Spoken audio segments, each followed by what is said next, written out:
7h-9h, les matins de France Culture. Guillaume Erner. La question du jour. Didier Raoult a été amené à s'expliquer devant le Conseil régional de l'Ordre des médecins de Nouvelle-Aquitaine à Bordeaux vendredi. Célèbre pour avoir défendu l'idée que l'hydroxychloroquine permettait de soigner le Covid-19, le professeur marseillais est accusé d'avoir enfreint le code de déontologie médicale. Les décisions du Conseil de l'Ordre sur ce dossier sont attendues le 3 décembre. Qu'est-il reproché précisément à Didier Raoult? Pour répondre, je suis en compagnie de Joël Moret-Bailly. Bonjour, vous êtes professeur de droit privé. Bonjour. Et de sciences criminelles et on vous doit notamment le droit des déontologies aux presses universitaires de France. Alors il faut tout d'abord rappeler ce que sont les missions du Conseil de l'Ordre des médecins. Alors, les missions du Conseil de l'Ordre des médecins, comme de tous les ordres professionnels, sont tout à fait diverses, beaucoup plus diverses que qu'on imagine habituellement.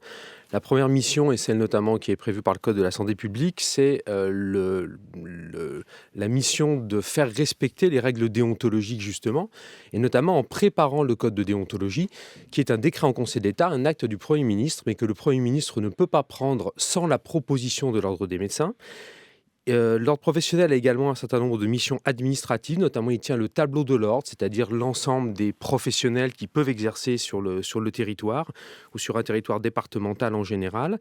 Il a également, et c'est en lien avec la question du jour, un pouvoir disciplinaire, notamment pour faire respecter les règles déontologiques. Il a également des missions de solidarité entre professionnels, et puis il a une mission générale de représentation dans les instances étatiques au nom de la profession. Alors les deux plaintes qui ont été déposées contre Didier Raoult sont les suivantes: charlatanisme, prise de risque inconsidérée et manquement au devoir de confraternité. Que signifie tout cela pour le Conseil de l'Ordre ? Alors, ça signifie que dans le code de déontologie, il y a un certain nombre de règles justement qui renvoient à cela. Alors, comme vous, j'ai lu un certain nombre de dépêches, je leur ai fait confiance et je peux vous lire notamment l'article 39 du code de déontologie à propos du charlatanisme, puisque cet article vous dit « Les médecins ne peuvent proposer aux malades ou à leur entourage, comme salutaire ou sans danger, un remède ou un procédé illusoire ou insuffisamment éprouvé ». En enchaînant par toute pratique de charlatanisme est interdite. Donc j'imagine que dans le cadre de la prévention, c'est bien cet article qui a été visé.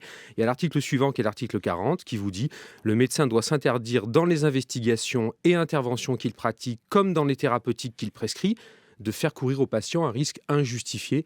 On est parfaitement dans ce registre-là, me semble-t-il. Je vous passe les articles sur le respect des règles relatives aux recherches biomédicales ou le respect de la dignité des patients. Bon, mais professeur Moret-Bailly, il y a un certain nombre de remèdes qui sont perçus comme étant des remèdes illusoires. Je n'en nommerai aucun pour ne pas avoir de soucis avec des thérapeutes, mais c'est quand même très large. Il n'y a pas uniquement Didier Raoult qui a proposé à ses patients des remèdes dont l'efficacité n'est pas nécessairement éprouvée. Alors, il y a deux éléments.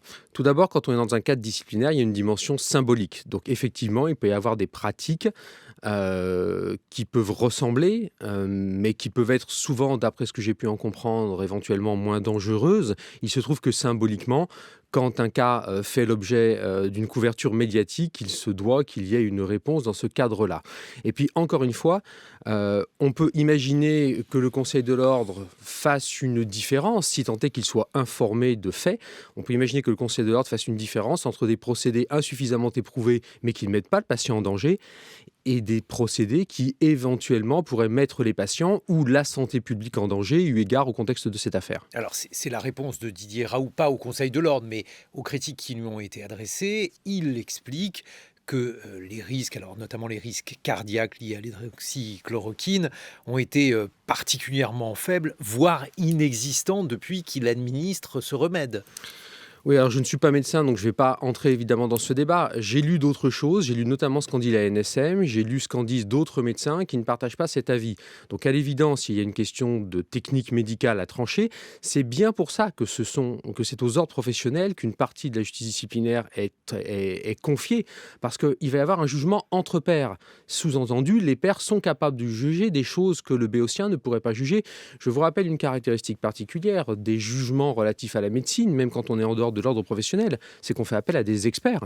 Parce qu'un juriste notamment, même un juge professionnel, n'est pas capable de trancher ce type de débat. J'imagine que ce débat a eu lieu devant la chambre disciplinaire. Bon, mais professeur Moret-Bailly, vous voyez bien le problème, c'est qui va expertiser les experts à partir du moment où tout champ est traversé par des forces politiques?